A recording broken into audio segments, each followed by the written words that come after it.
is News OSU for Thursday, November 18th. We're glad you're with us. I'm Channing Nesmith.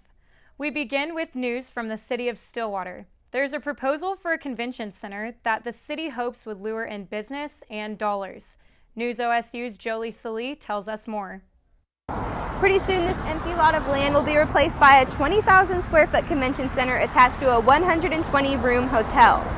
A project plan that will open the city of Stillwater up to certain markets it was unable to reach before. If we can start effectively responding to the requests for convention and visit and meeting space, that attracts people to town.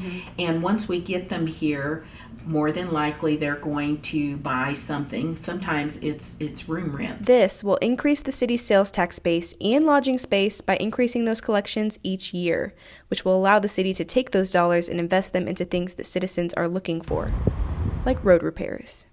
For quite some time, Stillwater has been using the Payne County Expo Center for large events in Stillwater as it's the only place big enough to house them. The city has other meeting spaces, but they are usually booked up. Visit Stillwater President/CEO Christy Morrison said building the new convention center will not rob the Expo Center of any business by any means. It would free up the Expo Center to be able to have more agricultural type of events. It might even be able to expand some of the events at the Expo Center to be able to have some of their meetings and stuff in town, and then have the sales and shows at the Expo Center. So I think there's a lot of collaboration that can take place. This collaboration will extend throughout the entire community, benefiting the local economy as a whole. The result is ultimately more visitors and more spending. When you think about different market segments that you think aren't impacted by a convention center, they are. Every single individual and business in this community will stand to benefit very positively. The project plan and recommendation for approval for the convention center will go to the City Council on November 15th for its consideration. For News OSU, I'm Jolie Salee. This holiday shopping season is expected to be challenging. A slowdown in the global supply chain combined with inflation will likely change the shopping plans for many. The city of Stillwater is hoping to make Main Street merry for both shoppers and local vendors. Here's News OSU's Devin Schwetman. As the semester draws to a close, thoughts turn to the holidays, especially here in Stillwater. For students, packing up and heading home is on the forefront of their minds. For businesses, making it to the start of the spring semester is more important. So we tried to create an environment on this block for the 4 weekends that provide people, no matter what their income level is, to come in and enjoy the holidays and stay in town. All that being said, small businesses aren't taking the population decrease sitting down. Over the past several years, they've began putting together events to increase sales before everyone rushes home. The most well-known being Merry Main Street, which kicks off the weekend after Thanksgiving and runs until well after finals and graduation are over. And we are both passionate about this community and very much behind small businesses. And so the idea came up of what could we do to keep people in town shopping local for the holidays. And so we came up with this idea of Merry Main Street. This year, small businesses may just be the thing that saves Christmas. As the supply chain has ground to a halt and prices are rising to an all-time high. Shopping locally means you get it today and don't have to worry about corporate price gouging, as well as helping people in your community make their holiday season a happy one. I say small businesses have been getting more traction than ever, and so I think it's a wonderful idea to have that. And this year, small businesses may just be the thing that saves Christmas. As the supply chain has ground to a halt and prices are rising to an all-time high. Shopping locally means you get it today and don't have to worry about corporate price gouging, as well as helping people in your community make their holiday season a happy one. There's no doubt that you've noted the price of gas has dramatically increased over the past few months. This isn't always bad news for Oklahoma. Oil and gas are the foundation of the state's economy, and Payne County plays a key part of it. I traveled 25 miles southeast of Stillwater to Cushing to learn more. Cushing, Oklahoma is known to be America's pipeline crossroads of the world. I found out where it started, where it is now, and what it holds for the future. We were just a longhorn ranch. And then before that, we were cotton as well. In 1907, Frank Wheeler owned a farm in Drumright that he purchased for 65 cents an acre. In 1912, oil was discovered on his farm and it became known as the Cushing Field. This field would eventually produce $24 million worth of oil. By 1919, Cushing's output of oil would produce 17% of the U.S. and 3% of the world's output. And at that point in time, while they were bringing the oil out of the ground, they first started just floating it down the Cimarron River for it to be collected and then shipped to other parts of the country. Then they determined that it was more economical around the turn of the 20th century to refine the product on site. Cushing has had 53 refineries, and due to these refineries needing access to crude oil and its refining capacity, storage tanks were built. Over the next 100 years, over 100 million barrels of oil have been collected here through tanks. Because these storage tanks have a direct connection to the pipelines, refineries have been removed. Today, Cushing is home to one of the largest tank farms in the world. We also have the direct route straight to Houston and then up to Canada. Being the pipeline crossroads of the world, Cushing generates economic energy and a booming workforce. This year, Cushing is seen 1,096 people come Monday through Friday to work. Between the development and the growth of the oil and gas industry throughout the years, some look to the future of the industry with excitement. Our nation's economy are based upon petroleum-based products, so it's going to continue to grow. For News OSU, I'm Channing Nesmith. In other news, the process of relocating Afghan refugees continues.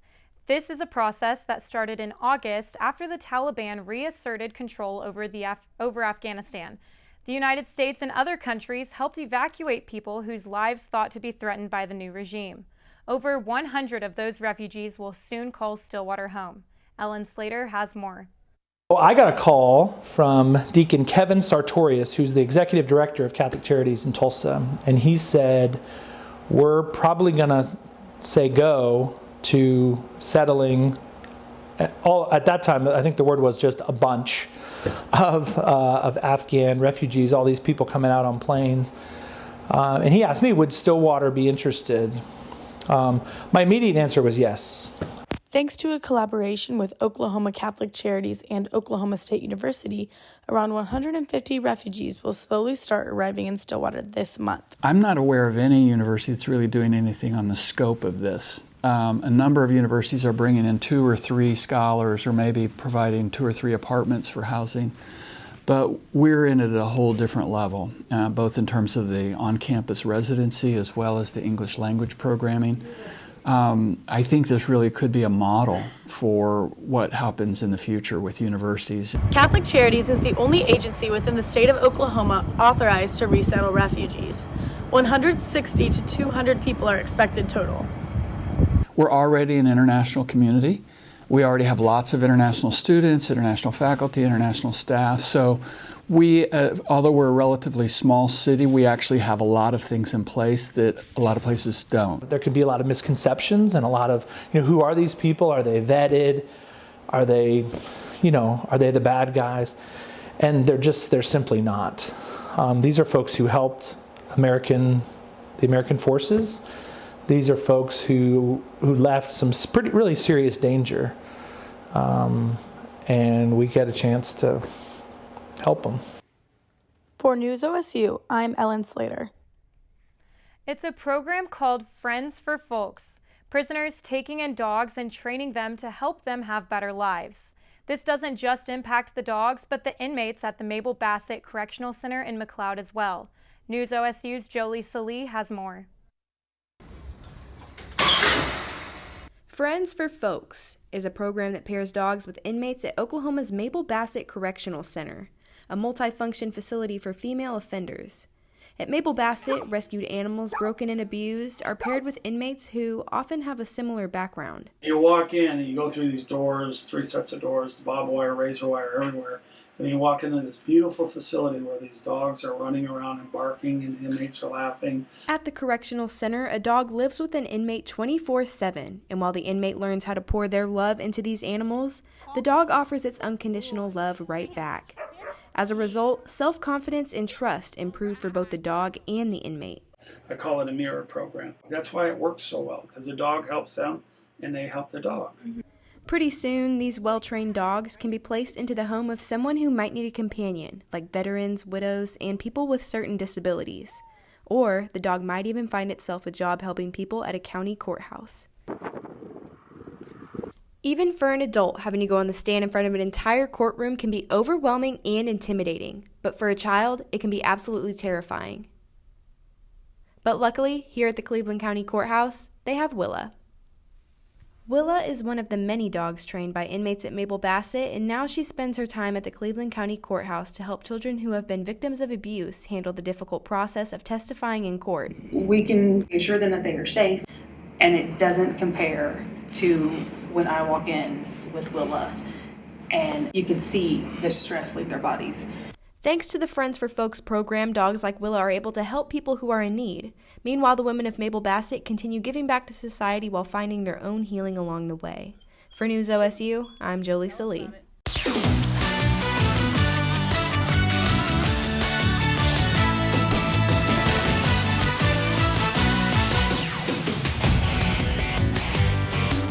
Week 11 is officially a wrap in the Big 12, and it ended in wild fashion. 4 defining plays around the conference have set things up for a potential photo finish. Let's break it down. We start in Lubbock, where Texas Tech had the chance to set Iowa State back in the Big 12 race if Jonathan Gallarbe could find enough leg from 62 yards out. The senior kicker split the uprights and sent Red Raider fans home happy. It was time to celebrate in Red Raider country. Our next stop is Austin, Texas, where the Kansas Jayhawks stunned Longhorn fans on this aggressive overtime 2-point conversion call. What a call and what a result. Texas goes on to drop its 6th game of the year in dramatic fashion. Now, let's take a look at the most controversial of the 4. Baylor decides to add another 3 points onto a 10-point lead over the Sooners for tie-breaking reasons within the conference. It's safe to say the Bears are aware of the potential photo finish. Like a premature field celebration. I got to ask before we get to the good stuff, why the field goal? That was for the Big 12 tiebreaker. We wanted to be over 10. Smart. All right, had to ask. Last but certainly not least, every great streak eventually comes to an end. A Cowboy defense that hasn't allowed a touchdown in 2 straight conference games finally gave one up to the Horned Frogs last Saturday. With all this chaos unfolding last weekend, it's time to take an updated look at the Big 12 championship contenders. The 2 Oklahoma teams are leading the race heading into the final 2 weeks of regular season play. If the Cowboys manage to hold off Texas Tech and the Sooners get the job done against Iowa State, 2 one-loss teams will be featured in this year's Bedlam Showdown. First, let's take a look at what the Pokes most recently accomplished to spark this conference conversation. The Horned Frogs were in town to take on the Cowboys on Barry Sanders night inside a packed Boone Pickens Stadium. The Cowboy icon in the backfield was honored with his own statue and inducted into the Oklahoma State Ring of Honor moments before kickoff. The scoring started with this 1-yard walk-in touchdown from Jalen Warren, putting the Cowboys on the board early. This was the first of 8 rushing touchdowns for the Cowboy backfield in this one. The Pokes combined for 682 yards of total offense, 447 of those yards coming from the rushing attack. And so things started to work to our advantage, and snowball kind of started going downhill on TCU when everything started working, the crowd got into it, and so on and so forth. So this was the first time the Pokes have gained more than 400 yards on the ground since the 2018 campaign. It's safe to say the Pokes played with some added motivation in front of the best running back to ever wear the orange and black. This 8-touchdown performance on the ground marks a season high. Jalen Warren led the way once again with 3 trips into the end zone, something the Pokes have had the luxury of getting accustomed to throughout this season. The Cowboy offense was the main story in this one, but we can't forget about why the Pokes have made it this far. The Pokes defense once again was on display, limiting TCU to just 3 points through the first 3 quarters of play. The Cowboys keep moving along in dominating style. What's next? A trip to Lubbock to do battle with the Red Raiders. The Pokes face another team coming off a huge victory. It has been the theme of the year for the Cowboys. This year's Cowboy football success has had a greater impact than just what happens each Saturday inside Boone Pickens Stadium. Michael Zorales has more. A week from Saturday, there will be thousands of people standing right here in Library Lawn if ESPN decides to come to Bedlam in Stillwater for the first time since 2017. Today I'll tell you how Oklahoma State University and the greater community of Stillwater is affected by Cowboy football's success. The hype train keeps on rolling for the Oklahoma State Cowboys. Barry Sanders had a statue revealed on the same night the Cowboys rushed for 8 touchdowns in a 63-17 rout of TCU.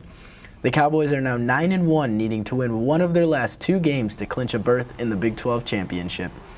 Oklahoma State Director of Communications for Athletics, Gavin Lang, describes the correlation between football success and specifically how it affected Oklahoma State as a university after their 2011 conference championship. Athletics, and in particular football, a lot of times is the front porch, to the university and perception of the university.